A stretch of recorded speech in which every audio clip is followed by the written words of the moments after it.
Hello and welcome back to the SKIMO Gold podcast. I'm your host, Travis Macy. You can find me online at travismacy.com. Endurance coaching, personal coaching, books, keynote speaking, and more. Big thanks to our sponsors, Redmond Relight. This stuff, my favorite electrolyte supplement. I use it pretty much every day in training. I put about half a scoop of this in a soft flask with a big half cup of bulk maltodextrin, and that gives me 80 grams of carbohydrate with about 400 milligrams of sodium. I consume one bottle of that per hour and going all day long. This high carb fueling, you also got to get your electrolytes. Relight is great. They also make prepackaged pouches, which are very handy for refilling as you go out there on the long journeys and races. Thanks also to Camp for supporting us. They've been with us from the start. This thing right here, the Camp Raid Vest, I use this for mountain running. I use it for trekking. I used it at the Eco Challenge Adventure Race. I also use their SKIMO packs out on the slopes. Oh, there goes my ski. But this one, I also like. It's my daily driver, just for putting my laptop and my other stuff in it. And it's the exact right size, so it's my daily backpack. Thanks, Camp, in it with us from the start here at Schemo Gold. Super psyched about today's interview, and it connects well with previous interviews we've had. First of all, go back to episode 16. You'll find Michael Silitch, a pioneer in SKIMO. Great episode. We were talking with his wife, Nina, who, in terms of accomplishment in SKIMO, America's most successful SKIMO athlete ever. And that's kind of a funny thing to say because you saw in episode 21 huge event for US SKIMO recently, and that was, of course, Cam Smith and Anna Gibson winning the World Cup and qualifying for the Olympics. And now they've joined Nina. What's cool about this conversation, Cam, Nina, and I had this before the big World Cup victory this year, and it's great to just hear Cam, telling Nina that what she did now a little over 10 years ago in terms of winning multiple World Cup events in the sprint and also earning a World Cup finals medal in the sprint, that really showed athletes like Cam and Anna and, of course, the others of Team USA that, hey, Americans can go out there and be at that level with the best Europeans. So, Nina, you got it. You got it started, and now it's rolling forward. Team USA sending athletes to the Olympics in February, Bormio, Italy. Pretty exciting. Just so glad to bring you this conversation. It's one of a kind with Cam Smith and Nina Silitch. Hey, Cam and Nina, welcome to the podcast. It is great to be here with you today. Listeners, if you haven't checked it out, after you listen to today's episode with Nina Silitch, make sure you go back and listen to the previous one we did with Michael, Nina's husband. They're a great compliment to each other, these two episodes. And Nina, we just really appreciate you joining us today. We're excited to hear about your SKIMO career, about your life, about the training and work ethic that led you to 40 World Cup starts, I think it is, including a couple of World Cup victories and a silver in the World Championship in the sprint, I think 2013, if I read correctly. So lots to cover here, but also we just want to learn more about you as a person. So thanks both of you for coming today. Thank you. Thanks, guys, for having me. I'm excited to be here. Well, Nina, where are you coming in from? You said you had a couple days off here. I think that as I learned about you, did the research. Your trajectory, it reminds me a lot of me in terms of similar interests with athletics, education, with parenting. I know you're also really into art. Tell us what you're doing now, and it's the day before Thanksgiving. You said you had a day off. What's a day to day look look like Yeah. for you? I'm about to cook the turkey. Mm. I'm right now I'm based in Park City, Utah, and we're praying for snow here. But I teach in the French dual immersion program here in Park City School District, and yeah, it's a great place to be based right now. Very cool. Good for you. And that is that a public school or what type of school is that? Yes, elementary school. I work half the day. The students are in French, and the other half they're in English. So I co-teach, and it's a really neat program for students that want to enter in. Usually, they enter in first grade.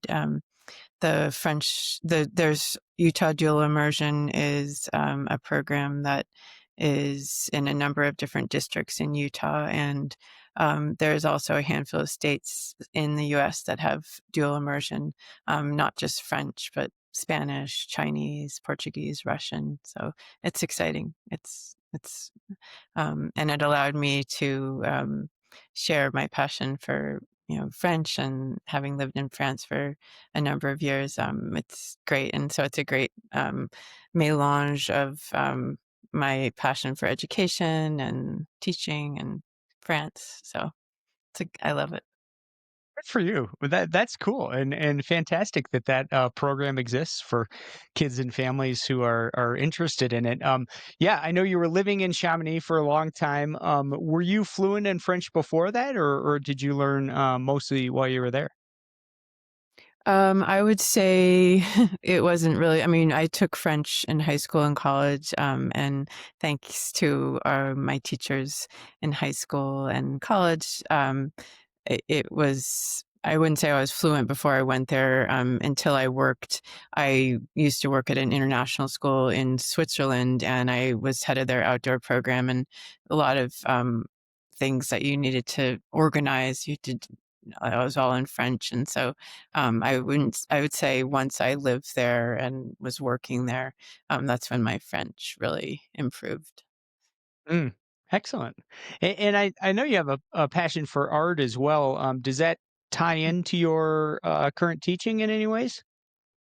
I always try to integrate the arts into my projects and any curriculum that we're doing, math, and just another um, modality for students to express themselves and also to just share what they're learning. And additionally, just on the side, I try to stay creative as much as I can. So it's hard, but definitely make an effort. It's like training. You have to Hmm. keep doing it to Yeah. keep it going. Nice, good for you. Do you, when you're doing your own art, do you have any favorite media? Lately, I've been really into doing mittens. So I do like paintings on leather mittens, and just I do a lot of mountain scenes and flowers and things that inspire me from nature. So that's been something that I do enjoy. I also do some just little watercolors. I'll take them up into the mountains and I'll bring a small watercolor set, which is super fun. And little cards, I used to work in metal in college and loved that medium, but it's not not as conducive unless you have like a garage that has all the right tools. So you just do it where you can. Wow, that's cool. It's funny you mentioned that about the leather mittens. This must be a thing because I was volunteering yesterday at my sister's school, and this high school kid, pulls out these. They're just normal ski mittens, like you said, but leather. And just that day, he had taken a Sharpie and made this incredible design, and the two mittens matched up. The mountains kind of bled from one mitten to the other, and it was beautiful, and it was a project. They were doing it as a school fundraiser. He said he was gonna try to seal it in, so you could actually use them. Is that something Yes. you do after you paint on the mittens, or using Yes. some type of I'll application to put seal it snow in? seal on. Yeah. a woman actually who's from Vail kind of inspired me. And yeah, you'll snow seal it, and then it's good to go. And it's fun and practical. So I Yeah. usually I often give them away as gifts. So Nice. I love it. We got to get Team USA SKIMO. We should get some, absolutely. team mittens there. That'd be cool there, huh, Cam? Yeah, the Nina Silitch edition, that could be such a cool, Yeah. giveaway. Exactly. With the autograph. And they're Um, warm. They're super warm. You can Yeah, great. the the brand I use is just like a worker's mitten that people mhm. usually ski in them.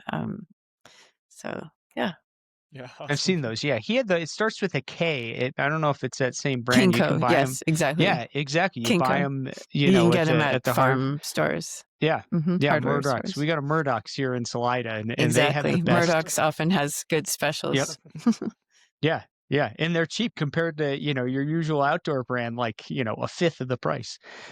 This is not a Right. Black Friday Exactly. ad for Murdoch's, folks, but, something to check out. But if Murdoch's is Well, neat. listening, we're open to Yes. collaboration.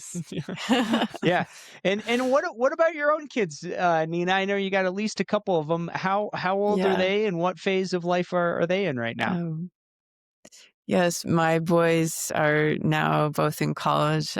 They're overseas. Believe it or not, they go to school overseas, and I think it was, they were influenced as they grew up internationally for a good part of their childhood. So I think that's been a big influence on them.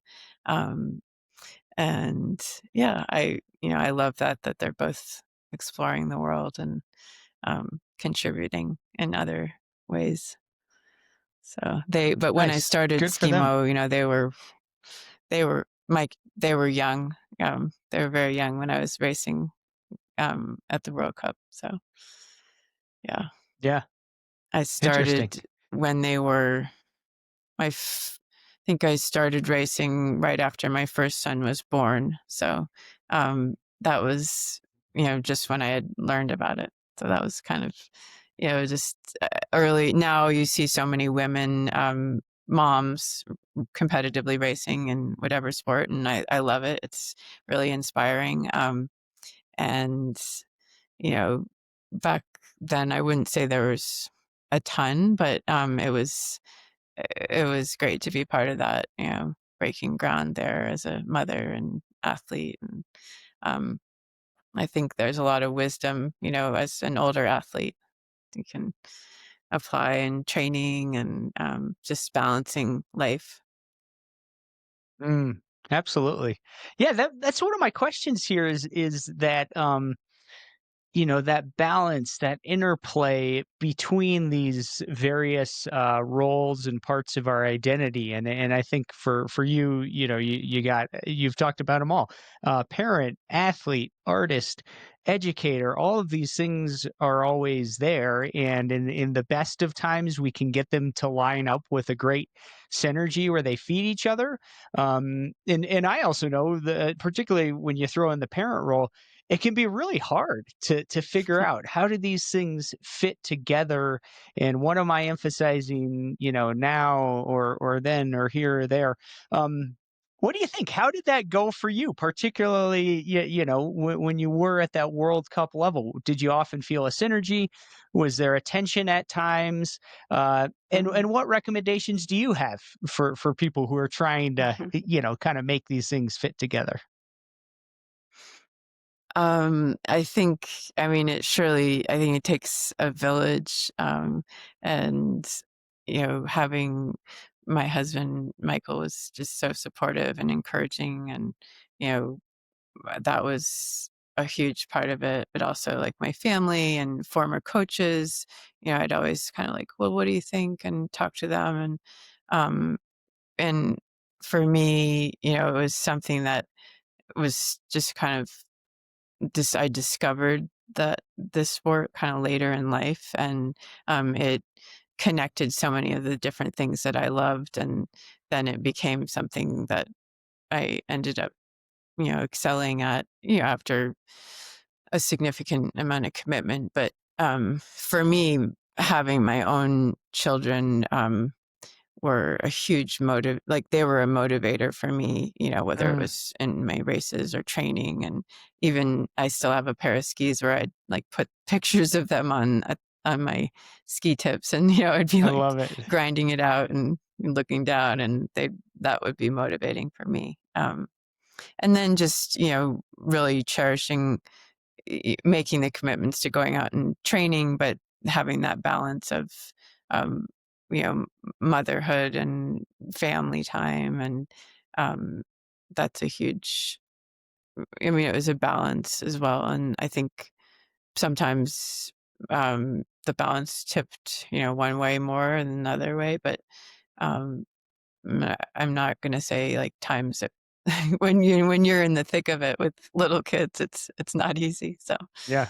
um, Nice. No, thanks for sharing all that, Nina. And I agree. Whether it's to moms or dads or just anyone. I mean, we're dynamic people, and if we can find the way to make those things fit together and feed each other, it's awesome. My final question before we turn it over to Cam, but for more schemo specificity, on your website, and listeners, check it out. Just Google Nina's name, Nina Silitch. You'll get to her website. Awesome photos, stories, really worth checking out.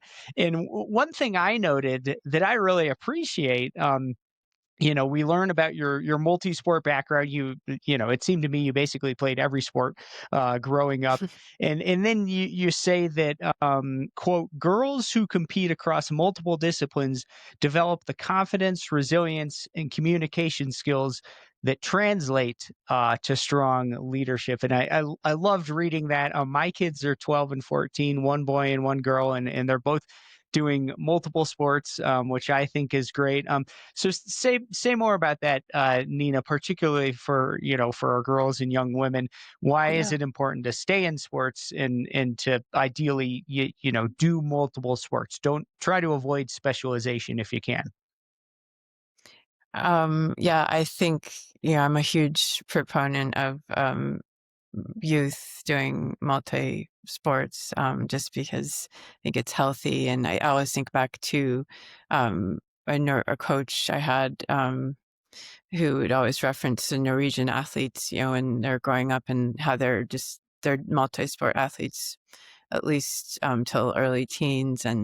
Um, and for girls and women, I mean, I'll also talk about this new book I'm reading by Brené Brown, and she also Mm, references this to how women in leadership positions, a large number of them not have done sports throughout their lives. And I think it gives confidence, it gives you know, just working as a team, just creating that balance and empathy. And just there's so many attributes of doing a sport, whether it's a team sport or an individual sport.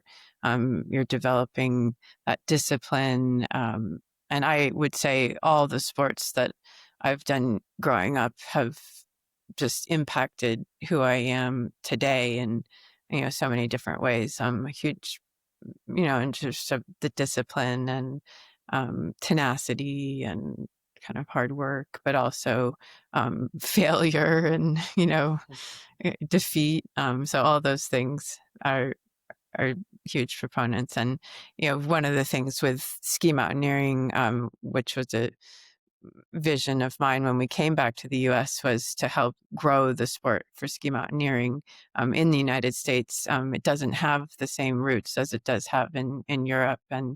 Um, and so, 10 years ago when we came back, it was still like mountain biking was, when mountain bike first started, and now mountain biking, look at it today. And mhm. so who knows, we're on the up and up, and it's exciting for the sport. And it's just, I think, having kids in sports where there's a community of people that are um, just it's a great community of people that are passionate about being in the mountains. And I think for me, a huge part of it is community. Mm.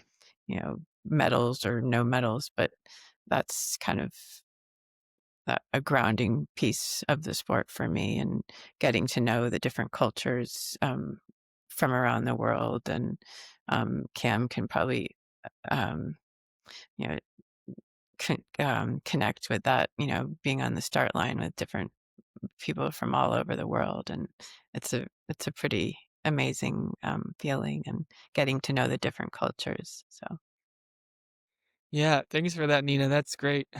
I really want to highlight that someone who has a box full of medals somewhere larger than any North American will dream of for a long time is still talking about just appreciating those connections on the start line and making friends from all over the world and helping to grow the sport and give other or provide the opportunity for other people to learn the lessons that you learned, while I'm sure those medals are collecting dust somewhere and not on the forefront of your mind. So yeah, someone that's accomplished at the highest level of winning World Cups, and that's your biggest takeaway, I think, is such a an important thing to highlight. But also you were talking about the lessons you learned through sport, and I would love to hear Mhm. more specifically about that. So I know you didn't grow up as a skimo racer, because nobody really did until our all of our mutual friend Yeah. Griffin. I call him Athlete Zero, Right, right, and like right. his cohort in Silver Fork and elsewhere in Utah and Mhm. Park City. So yeah, until recently, people didn't grow up doing skimo in the U.S. So Right. what was your sort of athletic Mm. track growing up, and then how did that lead you into skimo racing? Um, Gosh, I mean, one sport that really impacted me growing up was I was a horseback rider competitively, and um, Cool. that kind of gave me a discipline of and caring for another animal, but also competed at a pretty high level until college. And then I used to, I skied since I was really little, growing up in Vermont, really icy slopes. And my mom taught skiing, and I think I was in kindergarten half day, and she'd take me out and we'd go. So thank you, Mom, for doing that. And so we'd ski in Vermont, and then also Maine. Lived in Maine as well, and I got to be decent skier. I mean, I wasn't like um, I did alpine race, tore my ACL in ninth grade, and I think then I shifted over to Nordic, 'cause in high school I had a mentor, amazing coach, Phil Peck, who I'll give a shout out to. He's a former Olympian for the Nordic skiing. And then I just fell in love with Nordic skiing and ended up racing in college, and learned more about um, the endurance piece. But in college, I also got really into rock climbing. I went to school in New Hampshire, and my school had a really strong mountaineering club. And so I got really into rock climbing and mountaineering. I still did Nordic and Alpine. And so it really wasn't until about kind of 10 years after college, maybe, that when we moved to the Alps, because Michael, my husband, was just finishing up his international guide certification. And that gave us this opportunity to move to Chamonix. And, I had tellied because I had gotten bored from Alpine, and kind of telling, he's like, "Oh, you don't want to do the haute route and telly skis. That'll, be terrible for your thighs." And I was like, "Okay, I'll try AT." And then, the rest was history, and I loved it and didn't go back to tellying. And then, so I would say it was just like this marrying of, the alpine, the cross country skiing, and then the climbing. And then just loving being in the mountains. Like, that's why I loved ski mountaineering. And at that point, it wasn't really about racing or anything. It was just kind of traveling through the mountains in different ways. So, Awesome. I love that combo of, obviously, the Nordic Alpine ski meister style is the perfect yeah. lead into SKIMO, but then the third element of the rock climbing and mountaineering, and doing this all Yeah, on the East yeah. Coast too, I feel like develops such skilled Grit. athletes and yeah, grit. Absolutely. And you Yeah. see it with all of our highest level Olympians coming out of the Northeast in Nordic and Alpine in particular. It's yeah, there's something going on there. So it's cool to hear your background there. And then yeah, really interesting with taking that to Europe, and then now you're in the hotbed in the center of the universe in Chamonix. So, did you kind of encounter skimo racing there and then bring it back, or how did that sort of timeline work? So I think we started to kind of get into these night series in Switzerland, which was fun kind of after work. And then um, we, I think when we moved to Chamonix, I met my friend, you might know Lindsay Meyer. She and I started doing some races together, and I was living there and started to try more races in Chamonix and around in Italy. I mean, you could literally go to a race, you know, every other day in a different country, and so just getting that experience. And it was obviously pretty competitive with people who've been doing this, their whole life, and so that was really inspiring. And then in Chamonix, I started to do more races and started to get into World Cups, and I saw a need for, we have a club de sport, and they were really strong in alpine and cross country, but there wasn't a club for ski alpinism. And so with a few others, we started a club for ski mountaineering, ski alpinism. And that was really a big part about being there and growing this club to over 80 athletes from like 8 different countries, and um, at the heart of the Alps. And then we sponsored races, and some of our athletes, including myself, competed on the World Cup and brought home medals. And so it was, and now we've got people from that club are on the French national team. Some of them um, Spain, Portugal. So that was a neat thing to grow, and it's still going today. And I think when I moved back to the States, I wanted to bring that momentum and bring it here. And that's when I started the club here in Park City, about like 13 years ago, I guess.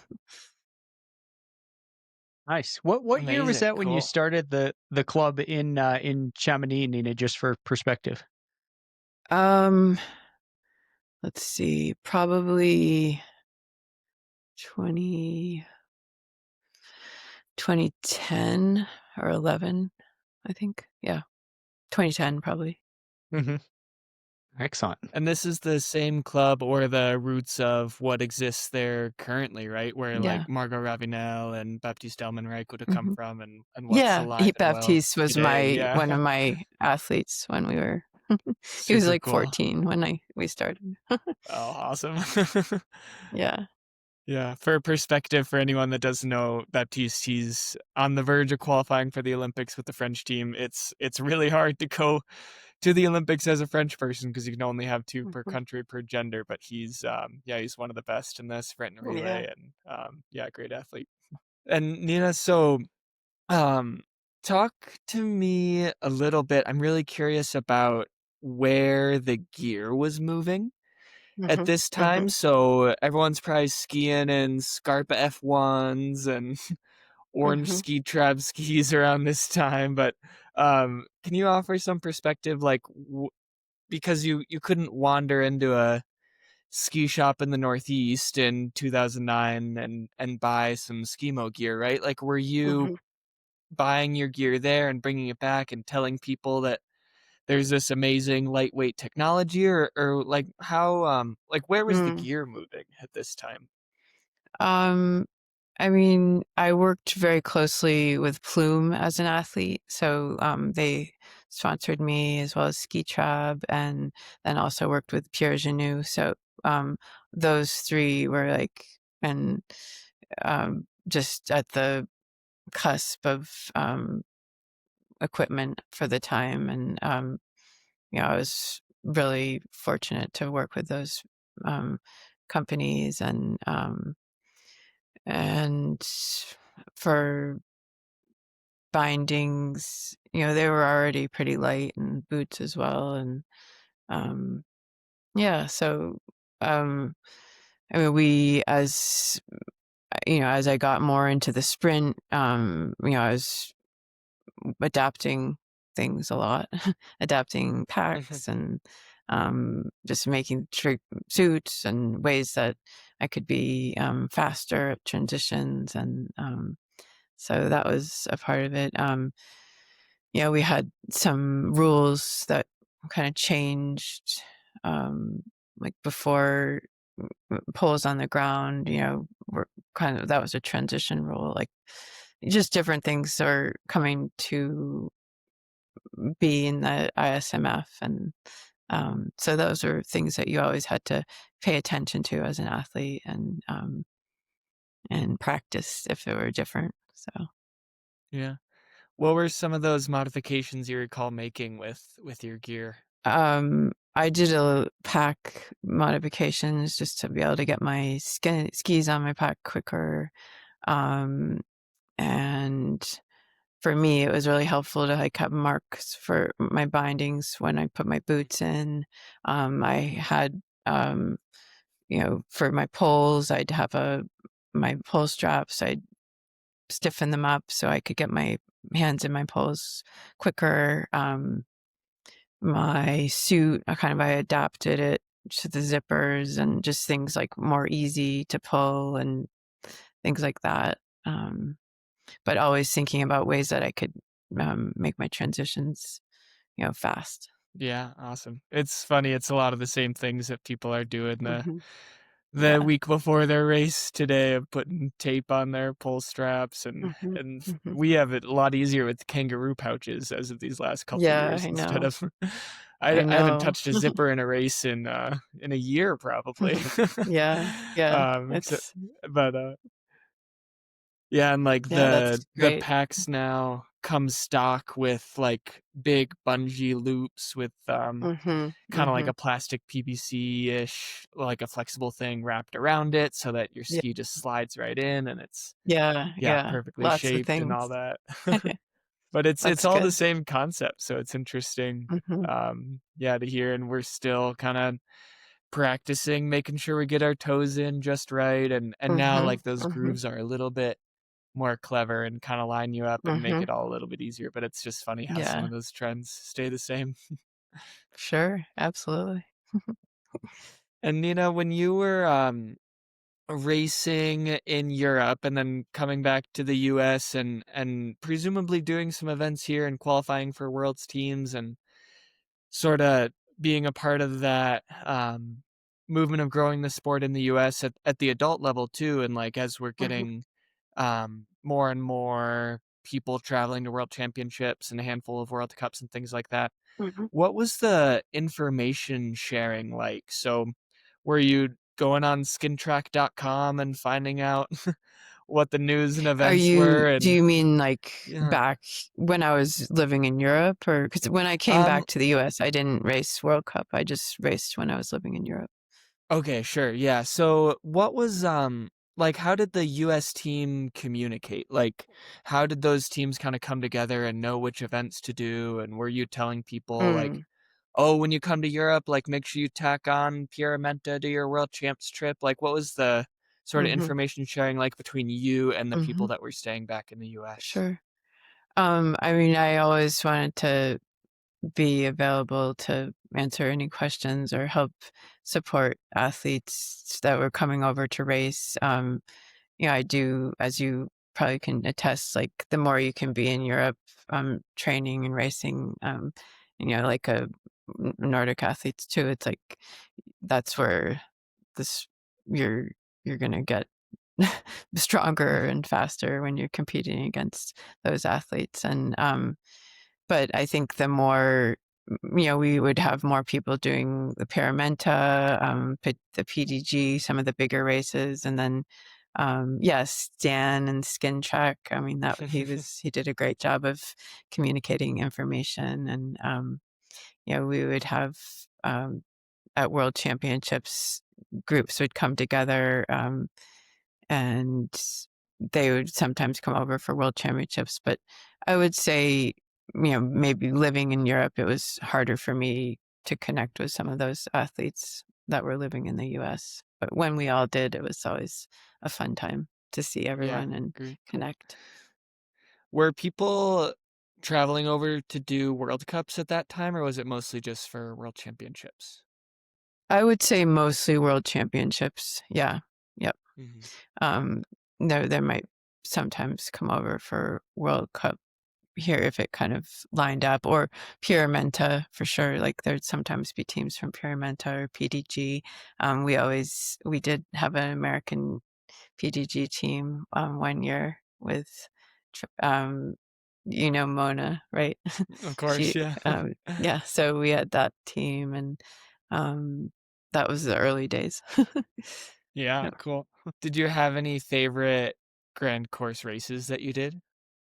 Yeah, definitely. I mean, Pyramenta is like classic. I would hands down love that race. I think I've done it 5 times, and um, yeah, every year it's a little different, and it's just there's so much passion there, and it's technical, it's hard, it's a great ambiance. Um, I have done all of the grand course races. One year I placed 5th overall for the grand course series, and that was a Oh, cool amazing. accomplishment. Um, the PDG is long. It's mountainous, mesolama. But the one thing I love about the grand course races is doing it as a team, and that's one thing that's just so special about ski mountaineering, is that the team aspect. And I think that's something about the sport that not everyone realizes. Is some of these bigger mountain races and are such a team part, and that's very special, I think. And there's always going to be someone on your team who's a little stronger, and but it's having someone that you work with really well, and um, so that's a neat relationship. Yeah, awesome. I think it's yeah, such a beautiful part of our sport, and I love telling people that it's not just you ski along and the weakest link is how you finish. It's no, you're supporting each Mhm. other, helping each other to Yeah, climb faster, helping each other to yeah, ski faster, helping encourage each other and strategize together and all that. Like you're moving as one, not just the yeah. yeah, trying to manage like where people's strengths and weaknesses are. Like you're one team moving Hmm. together, and that's a Right, really for beautiful sure, for sure. part of things. Nina, I'd also love to hear about your huge World Cup successes. So you started racing those events was that 2009, right? The World My Cup first events? World Cup, I think, was in 20, 207 or Oh, 8, okay. but then I got, like, I think by 2010, I was like, okay, I'm gonna, make focus on this and make a commitment. Sure. So that's when Yeah, I kind so of decided. awesome. So what I'd love to hear is the sprint was a new discipline around this time, and Hmm. you started off and it was the very yeah, kind of first skimo experiences for you racing against people that have been doing this their whole lives, and then you finish with 2 World Cup wins. And so what was that sort of transformation like as far as um Hmm. sort of, yeah, experimenting with the sprint and then going from newbie to the highest level. Like, what was it like realizing that you had that talent and commitment and what it took to race at that level? Yeah, I mean, I think when I first started, the sprint wasn't there yet, and then it came into the picture. And one thing I love about the sprint is, it's a spectator sport, and so it takes from the Nordic sprint, cross-country ski sprint, when they bring snow into the village, and they can bring more people to watch the event. And that's how the sprint evolved for ski mountaineering. Um, and at that point, I realized, oh, I'm actually pretty good at this sprint. So then once I started to focus as decided I'm going to try and focus as a sprint specialist, I started to be much more specific about my training for the sprint, even though I still love to do the bigger, longer races. Those were really amazing parts about SKIMO. But I worked very closely with a few different coaches. Adam St. Pierre, he currently he was out of Boulder, now he's up in Montana for Bozeman, and is the coach for the Nordic team there. And then another guy, Javier Martin de Villa, he's from Spain. He's a sports specialist, and he did compete for the national team. And then another fellow in Chamonix, I worked closely. So all different kind of modalities of the sprint, and working on speed, strength was a huge part. I even was in communication with Keegan Randall, because she's a Oh, sprint wow. specialist for Nordic, and kind of talking to her about training a lot. And um, strength training is a big part for me for sprint, as well as just breathing. And I even had a guy that I worked with for mental coaching. That was back then, it was fairly new. And so that was a Hmm. huge part for me for the races. And um, but being very specific about my training. And, it didn't happen overnight. Because I guess when I decided to specialize in it, then, it takes time. So, Can you talk about what it was like to start competing at the front? So a few of our mm, previous guests have talked about like Max Drion and Johanna Heimer come to mind, of they sort of had these first breakout moments where they would mhm, have a great race, and then from then on they knew, like, oh, I belong, like I can do this. Did you have a mhm, moment like mhm. that, and what helped set you up for that? I was strong at starts. That was my specialty, was getting out of the start really, really. And then my hardest part was being able to maintain it. But I just kept working and working at it. And, once I got that figured out, I just was like, okay, yeah, this, because it's hard, when people are really, really good in Europe all the time. And so just getting getting out there, and then realizing, okay, yeah, I can do this. And also just sometimes feeling that sense of, I mean, I can even remember when you feel like an athlete gets in a flow zone. And I do remember when I was winning that one race, I was yeah, that was feeling that, I was like, oh yeah, this is what it's like. So that's cool. Awesome. Thanks for yeah, explaining that. And I'm also curious what it was like in those sort of early ISMF days, and being one of the first Americans doing these events. What was like, how were you welcomed? Were people excited to see an American there, and then surprised at your success? And yeah, I'm just wondering sort of how that played out for you. Yeah. I always felt welcomed. But it was also I was often traveling with my people from Chamonix, my club. So Sure. there Yeah. we already were a community of people. It wasn't I never feel like an outsider per se. But um, I think that's one thing I love about the SKIMO community, is just that kind of welcoming piece about it, but possibly because um, it was just kind of like what we did. We just went to the different races, and I didn't think like, oh, I'm American, or necessarily like maybe because I was living there. Yeah, and speaking French surely helped too, Yeah, that yeah, yeah, you had a good way to communicate with a big portion of the racers. yeah. And I mean, I did a lot of the French national races as well, and I wouldn't.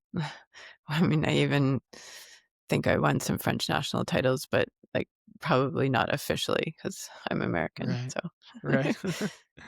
Yeah, so they were used to seeing you after yeah, you had yeah, been on yeah, the smaller regional yeah, scene before the World yeah, Cups. Very yeah. cool. A couple questions, Nina, based off of these ones.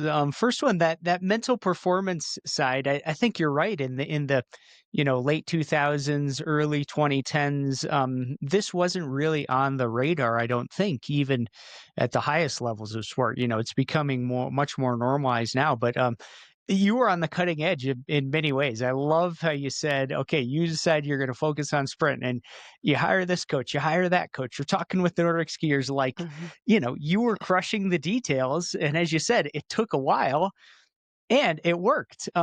So the mental performance side, do you recall any particular strategies or practices that were particularly effective for you? Yeah, definitely.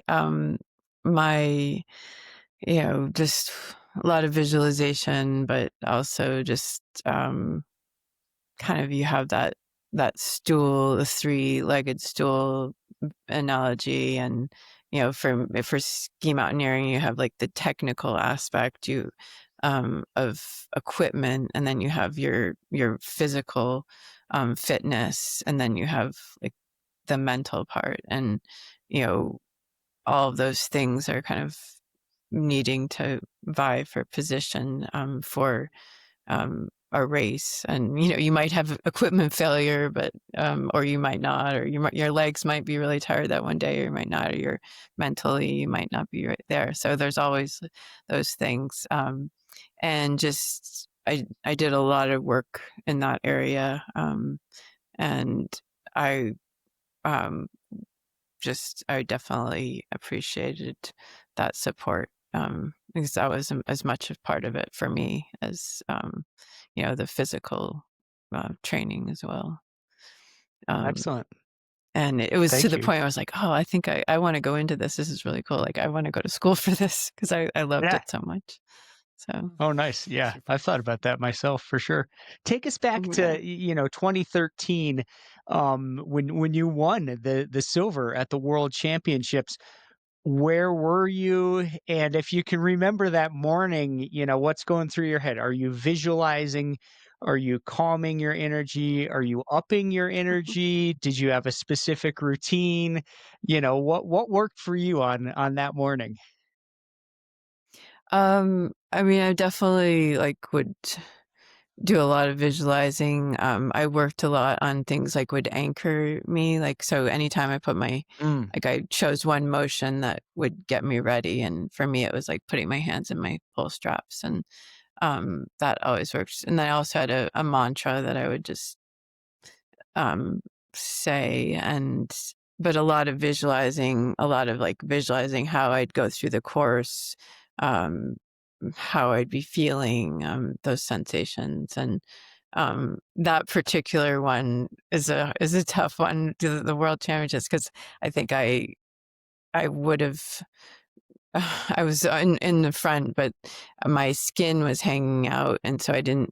The judge held his Mm. hand to me; he wouldn't let me go forward. So the person at the top for the final descent, and so I lost because I had to like zip up my suit more, um, Mm. Oh and man. um, it was a great race and everything, but no, I don't know. We didn't have kangaroo pouches back then, but um, so that was yeah. I think those are some of the things that really helped. Thanks Yeah. for sharing that. Great, great, great strategies, the anchoring, the visualization. Hmm. And that, I mean, Yeah. even that last one, like, man, dealing with adversity, at any level of sport, like stuff happens and you got to deal with it. Like you didn't want to stand there for an extra second or half second, and then you had to put it together and race well downhill, to hang on to that second position. Yeah.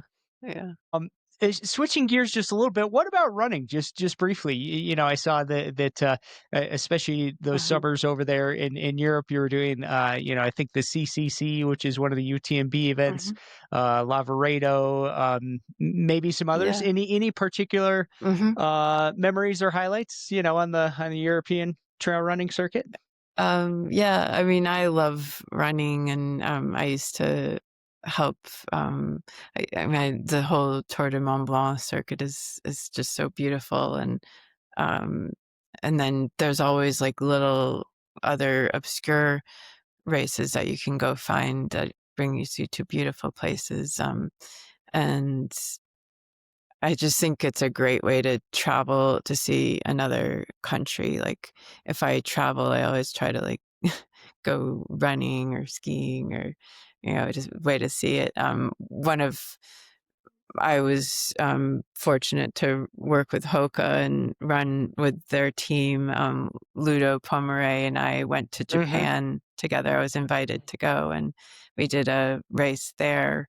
Um, it's called the Hasatsuna race, and, um, it was just another kind of way to see another part of the world, but also travel, and, um, so that was also a pretty cool memory. So I love running though. Yep. It's a great Excellent. way to cross train. Nice. Thanks for sharing. Oh man, those early Hoka days, like man, Yeah. 2011, Yeah. 2012-ish, those France, I Yeah. mean, maybe they had them Yeah. 2009 or 10, Nico but and all yeah, those. yeah, listeners, if you remember those first Hokas, man, the moon boots, like but they were sweet and they were revolutionary. Like Mhm, the first time I wore those in a long run, I was like, "Oh, mhm. this is like ooh, this feels good." Yeah. I Yeah. think my last question, Nina, is about the again we talked about all these parts of your identities, the artist, the parent, the teacher clearly is very much at the forefront now, which is awesome. The community organizer, which you're still doing, on the scheme, excuse me, on the schemo scene, and I can only imagine how cool it is to see these athletes who you help support as kids and teenagers and now are at that Olympic level is super cool. And I'm curious about your athlete side right now.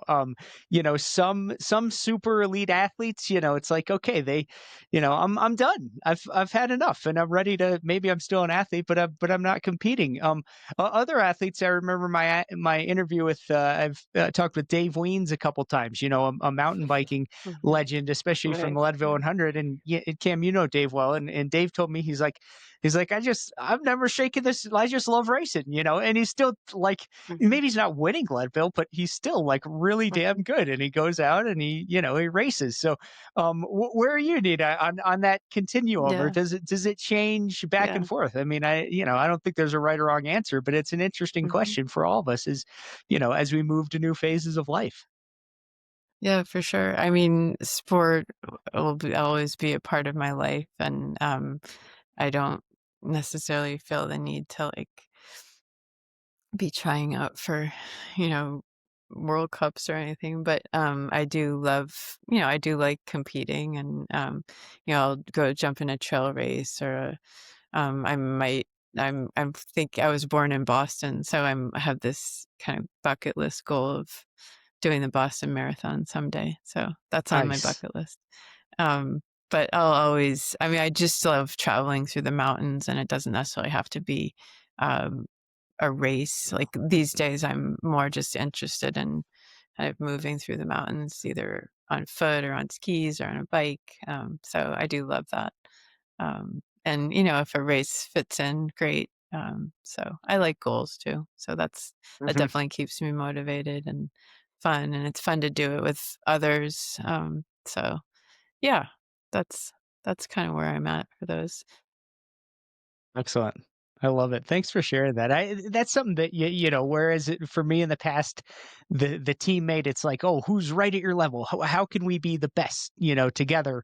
And now I agree. I love do it with others, and it's more of like, what's a good? How are we going to have a great experience together, a growth experience, a fun experience? And maybe that's also super competitive, or maybe it's just doing it. It's fun to be able to have both of those. Yeah, Cam, any final questions or thoughts? Yeah, while I'm nodding along and smiling at what you guys are saying, the root of compete is a Latin word, comptere, something like that, that means strive together, Mm. coincide, and do it together, right? Like it's yeah, bringing out the best in each other, and it's just a fun thing. It's not about winning a couple World Cups like Nina did, and it's not about um well, I mean sometimes it's about beating your best buddy, but really it's about like what Yeah, can we accomplish together, and yeah, it just takes you to amazing places and builds relationships in a way that you can't find elsewhere in life, and yeah, just something that is so fun. So thanks for putting into words your experiences in that way, Nina, and congratulations on such an amazing career. I mean, athletes like myself, we're looking at the the career that you had and just knowing that, oh, it's possible to have an American flag next to your name and not grow up in Europe, and you can still compete at the highest level. And then I know like Grace Stayberg in the junior category and I were like feeling that when we were sort of coming up in the World Cup scene, and then yeah, like it had to start with you, and then now we're seeing Griffin's success and a lot of the junior success, and who knows where the U.S. will go from here. But it someone has to be the pioneer, and so congratulations and thank you for being that pioneer for our team now. And yeah, it's just been great to hear your stories and perspectives. So thanks for joining us today. Yeah, thank you guys. And Cam, best of luck. It's exciting what's coming up, and I'm excited for the sport, and just watching what unfolds in the Olympic stage. And um, so, thanks, you guys. I appreciate it. excellent. Nina, Cam, thanks a ton. I've learned a lot. I'm inspired. I'm pumped to get outside. And Nina, anywhere people should follow what you're up to online, and maybe even we had mentioned previously your husband Michael, is he still doing the Yeah. Apex 2100 SKIMO Yes. Academy over there in Absolutely. teen? Yeah. Yes, that's going.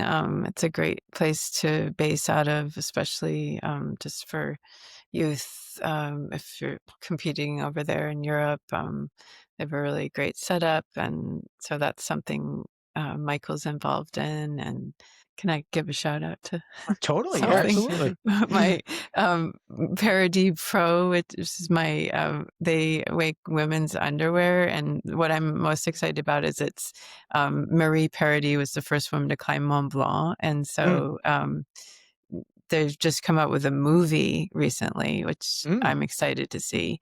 And if any of the ladies out there want try some amazing sports underwear, be sure to check it out. So great under race suits, because that's always an issue. So Any sport, you got to have the right underwear, man. That's where it all starts. Well, thanks again, Cam and Nina. Really appreciate it. We'll see you out there. Hope our paths cross in person, and both of you keep up the great work.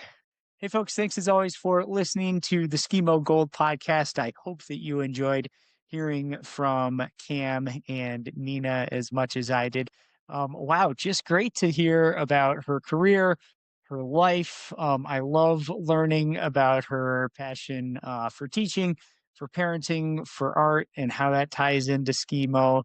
And, again, looking back now, just recently seeing Cam, and of course his teammate Anna Gibson winning that mixed relay in Solitude, Utah.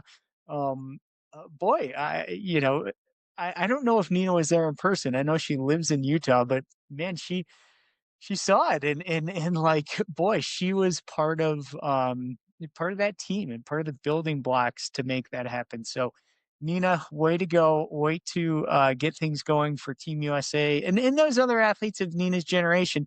Hopefully we can get more of them on the podcast. My good friend and adventure racing teammate Monique Merrill did some of those races with Nina and others who were around. My good friend John Brown, also from Crested Butte. John was on some of those national teams and making those trips at that time. And now that I'm just thinking, check out our interview with the one and only Pete Swenson, one of our earliest interviews. Pete was on some of those international trips, in the late 2000s, early 2010s, and bringing the gear and the the racing scene. There's been all of these great players who've pushed the sport forward to the point of now having two Americans in the Olympics. It's super exciting. And that's not the only realm of SKIMO. Remember, there are awesome local and regional and domestic races here in the U.S. and in Canada that anyone can participate in, from kids to adults to masters athletes, whoever. And of course, great things to do in Europe if you can get yourself over there and do one of those grand course races. I got to go do the Pierre Mensa a couple years ago. One of the coolest races that I've ever done. So lots of cool opportunities. All right, I'm kind of going on and on. Thanks for being here with us, folks. The momentum is growing. We are hitting this thing hard through the Olympics. So please support the cause, rate, review, subscribe, check us out on YouTube, check us out on the podcast players. Share the episodes if you would with your friends, share them out on social media, and also um, let us know. Give us some feedback, like those YouTube comments, or go to skimogold.com and hit that contact form. We want to know, what do you want us to cover on this show? All right, folks. Thanks as always. Thanks as always to Palm Tree Podco, Anthony and team doing the production. We sure appreciate it. And we will catch you next time on SKIMO Gold.